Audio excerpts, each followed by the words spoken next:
Hi guys, welcome to our channel. So ఈరోజు ఏంటంటే మీకు ముస్లిం స్టైల్లో చికెన్ బిర్యానీ ఎలా చేయాలనేది చూపిస్తాను. మీరు ఎప్పుడైనా ముస్లిం వాళ్ళ ఫంక్షన్స్ కానీ లేదా వాళ్ళ ఏదైనా ఫెస్టివల్కి, రంజాన్కి కానీ, బక్రీద్ కానీ ఇలా ఎప్పుడైనా వాళ్ళ ఇంట్లో బిర్యానీ తిని ఉంటే చాలా టేస్టీగా ఉంటుంది కదా. సో అలాగే ఎలా చేయాలని మీకు చూపిస్తాను. సో దీనికోసము ఒక 1/2 kg చికెన్లో ఒక 1.5 టేబుల్ స్పూన్ అంత కారం పొడి, అలాగే ఒక 1 టేబుల్ స్పూన్ అంత ధనియాల పొడి కూడా వేసుకుంటా ఉన్నాను. అలాగే దీంట్లోకి ఒక 1/2 టేబుల్ స్పూన్ అంత పసుపు, అలాగే ఒక 1 టేబుల్ స్పూన్ అంత గరం మసాలా, ఒక 1 టేబుల్ స్పూన్ అంత కసూరి మేతి. ఇది కంపల్సరీ వేసుకోండి, చాలా ఫ్లేవర్ ఉంటుంది బాగా. అలాగే టేస్ట్కి తగినంత ఉప్పు, అలాగే ఒక 1.5 టేబుల్ స్పూన్ అంత అల్లం వెల్లుల్లి పేస్టు, ఒక హాఫ్ నిమ్మరసం అనేది కూడా పిండుకుంటా ఉన్నానండి. ఒక సగం నిమ్మ చెక్క అనేది కూడా పిండుకుంటా ఉన్నాను. సో ఇదంతా వేసుకున్న తర్వాత ఈ మసాలాలంతా కూడా ముక్కలకు బాగా పట్టే విధంగా మొత్తం బాగా కలుపుకోవాలండి. ప్రతి ముక్కకు మసాలాలు అనేది పట్టాలా. సో ఇంచుమించుగా ఒక 2-3 మినిట్స్ అనేది ఈ రకంగా మసాజ్ చేసుకోండి బాగా. ఇదంతా అయిన తర్వాత ఇప్పుడు దీంట్లోకి ఒక 150 గ్రామ్స్ అంతా పెరుగు కూడా యాడ్ చేసుకుంటా ఉన్నాను. సో మసాలాలంతా బాగా పట్టిన తర్వాతే పెరుగు అనేది వేసుకొనేసి దీన్ని కూడా ముక్కలకు బాగా పట్టే విధంగా మసాజ్ చేసుకోవాలండి. ఆల్మోస్ట్ ఆల్ ఈ మ్యారినేషన్ ప్రాసెస్కి ఇది కలుపుకోవడం అనేది చాలా ఇంపార్టెంట్. సో ఇది ఆల్మోస్ట్ ఆల్ ఒక 5 మినిట్స్ అనేది మీరు మసాజ్ చేసుకోండి ఈ రకంగా. సో అప్పుడు అనేది ముక్క చాలా సాఫ్ట్గా, చాలా టేస్టీగా అనేది ఉంటుందండి. ఇప్పుడు దీంట్లో ఒక కొద్దిగంత కొత్తిమీర, అలాగే కొద్దిగంత పుదీనా కూడా వేసుకునేసి ఒకసారి బాగా కలుపుకొని దీన్ని మినిమం ఒక 1 అవర్ పాటు మ్యారినేట్ చేసుకోండి. సో అప్పుడు టేస్ట్ అనేది బాగుంటుందండి. మీరు మ్యారినేట్ చేసుకోకుండా డైరెక్ట్ చేస్తే అంత టేస్ట్ అనేది ఉండదు. కాబట్టి మ్యారినేట్ అనేది కంపల్సరీగా చేసుకోండి. అలాగే నేను ఈ గ్లాస్తో 2 గ్లాసులు అనేది బాస్మతి రైస్ కూడా తీసుకొని వాష్ చేసుకొని పక్కన పెట్టుకోండి, నీళ్ళు పోసి నానబెట్టుకోండి. అలాగే ఒక 3 టేబుల్ స్పూన్లు అంత ఆయిలు, అలాగే ఒక 1 టేబుల్ స్పూన్ అంత నెయ్యి వేసుకొని ఒక 2 ఇంచుల చెక్క, ఒక 3 ఇలాచి, అలాగే ఒక స్టార్ అనాసి, ఒక మరాఠీ మొగ్గ, అలాగే ఒక 4-5 లవంగాలు, ఒక బిర్యానీ ఆకు, ఒక హాఫ్ పువ్వు అంత జావిత్రి, అలాగే ఒక 1/2 టేబుల్ స్పూన్ షాజీరా, 1/2 టేబుల్ స్పూన్ జీలకర్ర ఇవన్నీ వేసుకునేసి ఈ 30 సెకండ్ల పాటు ఈ మసాలాలంతా కూడా బాగా ఫ్రై అయ్యేటట్టు వేయించుకోండి, సరేనా. ఇప్పుడు ఒక 2 పెద్ద ఆనియన్స్ అనేది కట్ చేసుకొని ఈ రకంగా ఇవన్నీ కూడా వేసుకొని బాగా ఫ్రై చేసుకోవాలండి. చూసారా, ఈ కలర్ వచ్చేంత వరకు ఫ్రై చేసుకొనేసి ఒక 1.5 టేబుల్ స్పూన్ అంతా అల్లం వెల్లుల్లి పేస్ట్ వేసుకునేసి ఇది పచ్చి స్మెల్ పోయేంత వరకు బాగా ఫ్రై చేసుకోండి, సరేనా.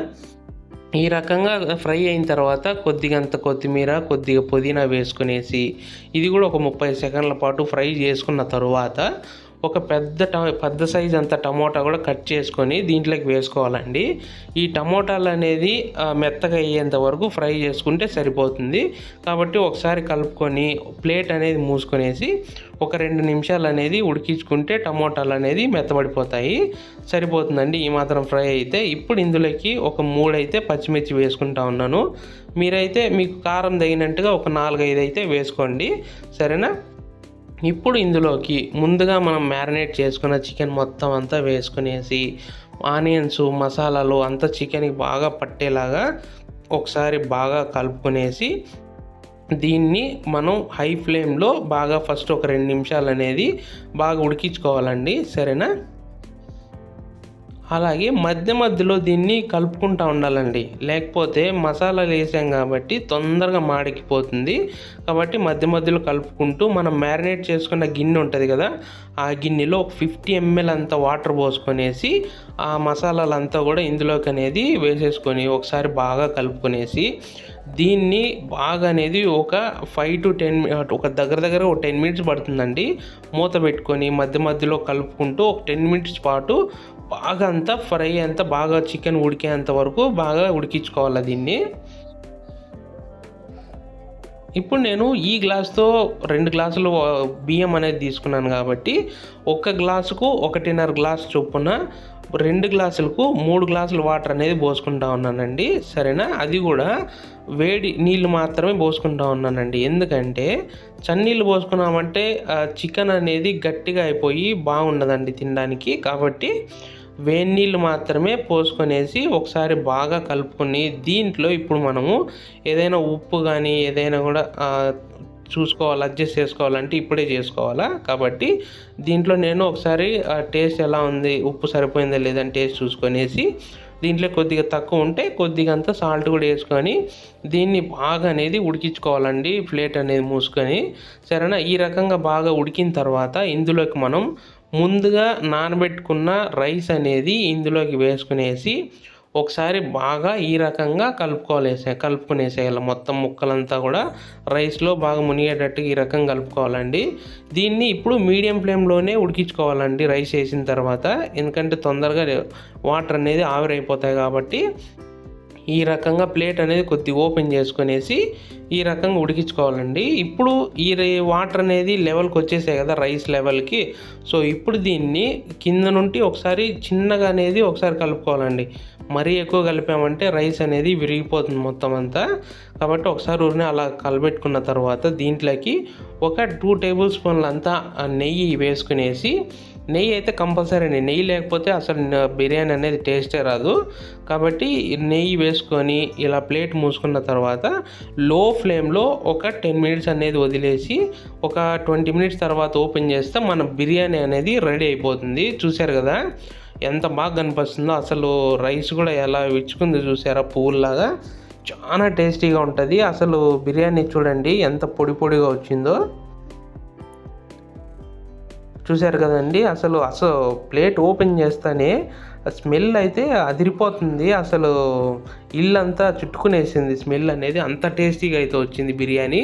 చూశారు కదా రైస్ కూడా ఎంత పొడి పొడిగా వచ్చిందో, అసలు ముద్దలా లేకోకుండా ఎంత కరెక్ట్గా అనేది వచ్చిందో. చాలా టేస్టీగా ఉంటుంది. ముక్కలు కూడా చాలా సాఫ్ట్గా అయితే ఉడుకుతాయి. మీరు ఎటువంటి డౌట్ లేకుండా నేను చెప్పిన కొలతలతో ఎగ్జాక్ట్గా మీరు అదే రకంగా యూజ్ చేయండి, చాలా టేస్టీగా వస్తుంది. సో మీకు ఎలా వచ్చింది ఏమనేది కూడా ఒకసారి కమెంట్ చేయండి. చూడండి ముక్క కూడా ఎంత బాగా ఉడికింది, ఎంత బాగా అసలు ఎంత కలర్ఫుల్గా కనిపిస్తుంది మొత్తం రైస్ అంతా కూడా. సో ఇప్పుడు దీన్ని మనం సర్వ్ చేసుకొని తినేద్దాము. చూసారు కదా, ఫస్ట్ ఒక లెగ్ పీస్ వేసుకొనేసి కొద్దిగా రైస్ వేసుకొనేసి దీంట్లోకి అలాగే ఒక మనకు సైడ్గా రైతా కానీ కర్రీ కానీ ఏం అవసరం ఉండదండి, అలాగే తినేయచ్చు దీన్ని. చాలా టేస్ట్గా ఉంటుంది. మీరు కంపల్సరీగా ట్రై చేయండి దీన్ని. చూశారు కదా అసలు కలర్ఫుల్గా ఎలా ఉందంటే బిర్యానీ చూస్తూ ఉంటే నోట్లో నీళ్ళు ఉరిపోతూ ఉన్నాయి, అలా ఉంది. చాలా టేస్ట్గా ఉంటుంది. మీరు ఈ రెసిపీ అనేది మీకు నచ్చుంటే కంపల్సరీగా ట్రై చేయండి, ట్రై చేసి కమెంట్ చేయండి.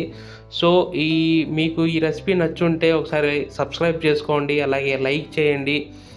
మీ ఫ్రెండ్స్కి ఎవరికన్నా సజెస్ట్ చేయాలనుకుంటే వాళ్ళకి షేర్ చేయండి, ఓకేనా? చూశారు కదా అసలు ముక్క కూడా ఎంత సాఫ్ట్గా ఉడికిందో, చూశారు కదా. సో ఇప్పుడు దీన్ని మనం తినేద్దాం. ఇంకా ఫస్ట్ రైస్ టేస్ట్ చూద్దామండి ఎలా ఉందనేది. అసలు రైస్ అయితే చాలా ఫ్లేవర్గా ఉంది, చాలా టేస్టీగా ఉంది రైస్ అనేది. ఇప్పుడు ఒక ముక్క తీసుకునేసి దీంతోపాటు కొద్దిగంత రైస్ తీసుకునేసి అలాగే దీంతోపాటు కొద్దిగంత ఆనియన్ పెట్టుకొని ఈ ముక్క పైన దీని మీద కొద్దిగంత నిమ్మకాయ పిండుకొని నిమ్మరసం ఒక 2 చుక్కలు పిండుకొనేసి తింటే ఉంటుంది నా స్వామి రంగా, మామూలుగా ఉండదండి, చాలా బాగుంటుంది టేస్ట్. మీరు కంపల్సరీగా ట్రై చేయండి, చాలా టేస్టీగా వస్తుంది, ఓకేనా? థ్యాంక్ యూ అండి అందరికీ ఇంతవరకు చూసిందని.